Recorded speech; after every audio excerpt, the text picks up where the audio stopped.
Hello children, how are you all? I hope you all are doing really good. So children, in today's class we are going to learn a chapter named The Life of Helen Keller. So let's start the chapter.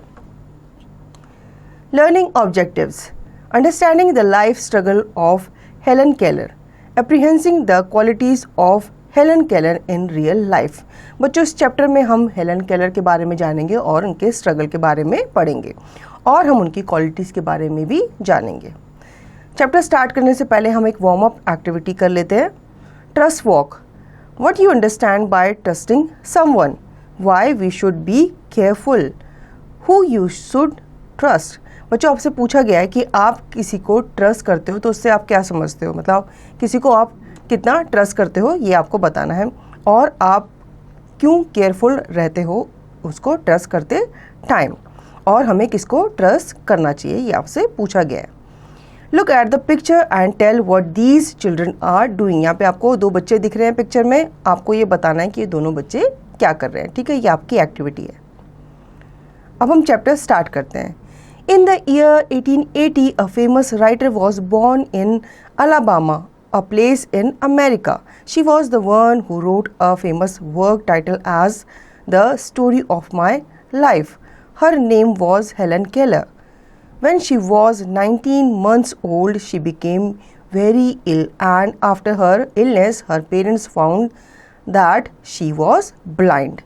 She was also deaf and she couldn't learn to speak because she wasn't able to hear other people's voice. बच्चों इस chapter में हम Helen Keller के बारे में पढ़ेंगे जो क्या थी, एक ब्लाइंड और एक डेफ लेडी थी. ठीक है, इनका जन्म कब हुआ था? 1880 में इनका जन्म हुआ था. कहाँ पे? अलाबामा में, जो कि कहाँ पे है? एक प्लेस है अमेरिका में. ठीक है, जब ये 19 मंथ की थी, 19 महीने की थी, तो इनको क्या हुआ था? बहुत बीमारी हुई थी, बहुत मतलब सीवियर बीमारी हुई थी. उसके बाद इनके पेरेंट्स को पता चला था कि ये क्या है, ब्लाइंड है और डेफ है, जिसकी वजह से ये बोल भी नहीं सकती थी, क्योंकि जब ये दूसरों को समझ ही नहीं पाती थी, उनकी आवाज़ ही नहीं सुन पाती थी, तो ये बोल भी नहीं पाती थी. Let me answer. Can you imagine a world without colours. अब बच्चों ये आपको बताना है कि क्या आप इमेजिन कर सकते हो वर्ल्ड को बिना किसी कलर के. For 5 years the little girl lived in a dark and silent world. She was able to feel with her hands and she knew that other people moved their mouth to talk. She moved her mouth too, but she didn't know how to speak like other people, and it made her sad. Often she cried and shouted with anger because she couldn't make people understand her. अब Helen Keller जो थी वो 5 साल की उम्र तक वो एक अंधेरे रूम में रहती थी. ठीक है, उनको सब कुछ काला दिखता था क्योंकि वो कुछ भी देख नहीं पाती थी, अपने आसपास की चीज़ें देख नहीं पाती थी. अब वो देख नहीं पाती थी, समझ नहीं पाती थी, तो इस वजह से क्या करती थी, वो शाउट करती थी, क्योंकि उन्हें समझ नहीं आता था उनके आसपास के लोग उनसे क्या कहना चाह रहे हैं. वो हर चीज़ को टच करके फील करके ही महसूस कर पाती थी कि ये चीज़ क्या है या ये चीज़ क्या है, लेकिन वो उनके बारे में बोल नहीं पाती थी, ना ही दूसरे लोगों की बात वो सुन पाती थी. She had to learn everything by feel and touch, but her parents didn't know how to teach her. When Helen was nearly 6 years old, her father was told about a teacher called Anne Sullivan. She had learned how to teach blind and deaf childrens. अब उनके parents जो थे वो बहुत ही परेशान थे कि भाई हम अपनी बेटी को कैसे लिखना पढ़ना सिखाएं, कैसे उसको बताएं कि भाई क्या चीज़ क्या है. अब वो फील करती थी, टच करती थी, तब जाके उसे समझ में आता था क्या चीज़ है, लेकिन वो अपने मम्मी पापा से बात नहीं कर पाती थी, उसके मम्मी पापा भी उसे समझा नहीं पाते थे. तो जब वो 6 साल की हुई तो उसके पापा को, उसके जो फादर थे, उन्हें पता चला एक टीचर के बारे में जो ऐसे बच्चों को पढ़ाती है. Miss Sullivan came to live with Kellers. At first, she could not make Helen understand. She took the little girl around the room and made her touch things. She touched a chair and then she took Helen's hand and spelled the letter of the word chair on it in the deaf and dumb language. Then she did the same of table. But Helen did not understand that Miss Sullivan was making words for her. अब जो उसकी teacher थी miss Sullivan, वो क्या करती थी, वो उसे पढ़ाने की कोशिश करती थी. ठीक है, क्योंकि ऐसे टीचर्स क्या होते हैं, स्पेशल होते हैं और वो इन बच्चों को जो स्पेशल चाइल्ड होते हैं उनको पढ़ाते हैं। तो उनकी जो टीचर थी उसके साथ रहने लगी और उन्होंने उसको रूम में हर चीज़ को टच करवाया, जो टेबल था, चेयर था, उसे टच कराया, फील करवाया और फिर उन्हें उसकी स्पेलिंग को बताया कि भाई ये क्या है, चेयर है। तो पहले तो हेलन को समझ में नहीं आया कि वो उनसे क्या कहना चाह रही है। Then one day Miss Sullivan took her into the garden. There was a well in the garden. Miss Sullivan put Helen's hand in the cold water. अब उसकी जो टीचर थी मिस सुलिवन, वो हेलन को कहाँ लेके गई, एक पार्क में लेके गई। पार्क में क्या था, एक वेल था, ठीक है, उसमें से पानी भरा हुआ था, उसमें पानी भरा हुआ था। तो हेलन की टीचर ने क्या किया, उसका हाथ, हेलन का हाथ उस कोल्ड वाटर में डाल दिया, मतलब उसको टच करवाया। Do you know in 1902 she published her autobiography, The Story of My Life. She also published several overbooks and many essays. Keller had exceptional insight into people and the world around her. बच्चों 1902 में जो Helen Keller थी उन्होंने एक book लिखी थी अपनी life के बारे में जिसका नाम था स्टोरी ऑफ माई लाइफ। इसमें अपनी लाइफ के बारे में उन्होंने सब कुछ मेंशन किया था। इसके साथ साथ उन्होंने काफ़ी बुक्स भी लिखी थी और उन्हें पब्लिश भी किया था। Then she spelled the word water into Helen's hand and suddenly Helen understood.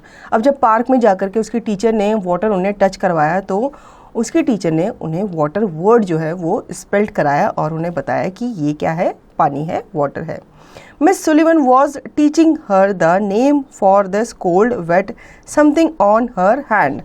Helen spelled the word water again and laughed and cried with happiness. She ran all around the garden asking the names of everything. She touched a flower and made Mrs. Sullivan spell flowers into her hand. अब जब Helen की teacher ने उसे water word spell करवाया, उसने बताया कि ये जो गीली चीज़ है ये क्या है, ये पानी है, तो उसको समझ के हेलन बहुत खुश हुई और उन्होंने जाना कि मैंने अपनी लाइफ का सबसे पहला वर्ड सीखा है जो कि क्या है, वाटर है। अब वो इतनी खुश हुई कि पूरे गार्डन में वो घूमने लगी और अपनी टीचर से जाके हर चीज़ के बारे में वो पूछने लगी। जैसे फ्लावर्स थे वहाँ पे, ग्रास थी, ट्रीज थे, उनके बारे में वो पूछने लगी कि भाई ये क्या चीज़ है। Fact finder, Helen Keller 1880 to 1968 became blind and deaf due to an illness when she was 19 months old. She learned to communicate through sign language and later through voice lessons. Anne Sullivan was a teacher who taught Helen Keller, who was deaf, mute and blind, how to communicate and read Braille. बच्चों इसमें बताया गया कि Helen Keller जिनका जन्म 1818 में हुआ था, ठीक है, वो क्या थी, वो ब्लाइंड हो गई थी और डेफ हो गई थी। किसकी वजह से, एक बीमारी की वजह से।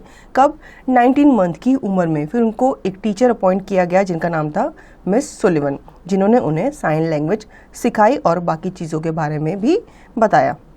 साथ ही साथ उन्होंने उन्हें कम्युनिकेट करना सिखाया और ब्रेल लिपि जो है वो भी पढ़ना सिखाया। She touched everything in the garden and then ran into the house and touched other things. She learned to spell 30 words that day. Some of them were father, sister, teacher, door, etc. Helen Keller learned many new words every day and was always asking questions. She was soon able to write and also to read from books in Braille, specially made for blind peoples. अब उन्होंने water word spell किया तो उन्होंने वो समझा कि ये क्या है, वाटर वर्ड है, ठीक है। इस तरह से उन्होंने उसी दिन 30 वर्ड्स समझे और उनमें से क्या क्या थे, फादर, सिस्टर, टीचर, डोर, ये वर्ड मेन थे जो उन्होंने उस दिन सीखे। किसने, हेलन ने। इसी तरह से हेलन ने काफ़ी न्यू वर्ड्स भी सीखे। वो हर दिन क्या करती थी, नए नए वर्ड्स सीखती थी। किससे, अपनी टीचर से, और उनसे क्वेश्चन भी वो पूछती थी। Research and analysis. Persons with deaf blindness use different communication methods. Sign language involves using both hands to communicate. With the help of the internet, find out about Louis Braille and his contribution. बच्चों, जो बच्चे या जो लोग def होते हैं, blind होते हैं, वो किस लिपि के थ्रू पढ़ते हैं, वो एक ब्रेल लिपि है उसके थ्रू वो पढ़ते हैं, और साइन लैंग्वेज से वो पढ़ते हैं, एक दूसरे से कम्युनिकेट करते हैं। ठीक है, अब आपको इंटरनेट की हेल्प से ये फाइंड आउट करना है, पता लगाना है कि लुइस ब्रेल कौन था और उनका क्या कॉन्ट्रीब्यूशन था। आगे पढ़ते हैं। Then when she was 9 years old, she learned to speak. One day she spelled into Miss Sullivan's hand, "How do blind girls know what to say about their mouths? Please teach me to talk," said Helen in symbols. Miss Sullivan taught her many things. Helen touched Miss Sullivan's face and mouth and said the same word. When she was 16 years old, she knew how to speak 5 languages, and when she was 20, she went to college. अब बच्चों, जब Helen 9 years की थी, वो उन्होंने words तो जान लिए थे, ठीक है, लेकिन वो ये जानना चाहती थी जो ब्लाइंड गर्ल्स होती हैं वो कैसे बोलती हैं और कैसे बात करती हैं। तो उन्होंने अपने टीचर से कहा कि भाई मुझे बोलना सिखाओ। तो उनके टीचर ने उन्हें काफ़ी सेंटेंसेस बोलने सिखाए। तो वो क्या करते थे, उन्हें कैसे सिखाते थे, उनके टीचर बोलती थी कुछ और वो अपनी टीचर का माउथ टच करती थी और उस तरह से वो उन वर्ड्स को, उन सेंटेंसेस को क्या करती थी, रिपीट करती थी। ठीक है, इस तरह से जब वो 16 ईयर्स की हुई, उन्होंने 5 लैंग्वेजेस बोलना सीख लिया और 20 की एज पे वो कॉलेज जाने लगी। Health and wellness. Green leafy vegetables like spinach, kale and collard helps us to keep our eyesight strong. We must take proteins as well to improve vision. बच्चों, ये बताया गया है कि हमें अपनी आईसाइट बढ़ाने के लिए क्या खाना चाहिए, ग्रीन वेजिटेबल्स खानी चाहिए। ठीक है, जैसे स्पिनच हो गया, काले हो गया, कोलार्ड हो गया, ऐसी वेजिटेबल्स हमें अपनी डाइट में ज़रूर लेनी चाहिए। ये हमारे विजन को इम्प्रूव करती है। इसके साथ हमें प्रोटीन भी ज़रूर लेना चाहिए। After graduating at the age of 24, she became a lecturer and writer and raised money for the blind and deaf. She died in 1968 at the age of 88. She has written many books. Helen Keller had numerous awards, including the highest civilian honor of America for her social work. बच्चों, 24 साल की as में वो क्या बन गई थी, एक लेक्चरर बन गई थी और एक राइटर बन गई थी। ठीक है, और उन्होंने क्या किया, मनी रेज की, फंड रेज किया, किसके लिए, जो ब्लाइंड और डेफ बच्चे थे उनके लिए। ठीक है, उन्होंने बहुत सारे बच्चों के लिए, मतलब जो डेफ बच्चे थे उनके लिए काम भी किया और उन्होंने काफ़ी बुक्स भी लिखी। और ये बताया जाता है कि 1968 में 88 एज में उनकी क्या हो गई थी, डेथ हो गई थी। ठीक है, उन्हें काफ़ी अवार्ड्स भी मिले। मतलब एक ब्लाइंड और एक डेफ लेडी होते हुए उन्होंने बाकी बच्चों के लिए, जो ब्लाइंड बच्चे थे उनके लिए क्या किया, काम किया और काफ़ी बुक्स भी लिखी। इसलिए उनके सराहनीय काम के लिए उन्हें क्या मिला, अवार्ड भी मिला। किसकी तरफ से, अमेरिका की जो सरकार है उनकी तरफ से। Art integration. Helen Keller received several honors, including the highest civilian award in the United States. She worked as a lecturer, writer and fundraiser for the blind and deaf. अब यहाँ पे सेम चीज़ बताई गई है कि हेलन केलर को काफ़ी awards मिले। ठीक है, जिसमें हाईएस्ट सिविलियन अवार्ड भी इंक्लूडेड था, जो कि यूनाइटेड स्टेट की तरफ से उन्हें दिया गया। उन्होंने एक लेक्चरर के रूप में काम किया, राइटर के रूप में काम किया, उन्होंने फंड रेज भी किया, किसके लिए, ब्लाइंड और डेफ बच्चों के लिए। Create a unique combination of colours and write down 5 adjectives based on her qualities. अब यहाँ पे आपको एक एक्टिविटी दी गई है, आपको कुछ यूनिक उनकी जो आइडेंटिटी थी उसके बारे में यहाँ पर लिखना है, अलग अलग कलर्स को यूज़ करते हुए। तो बच्चों, आई होप आपको ये चैप्टर समझ में आया होगा और अच्छा भी लगा होगा। अब इसका रिवीजन और इसकी एक्सरसाइज की प्रैक्टिस आपको खुद से करनी है।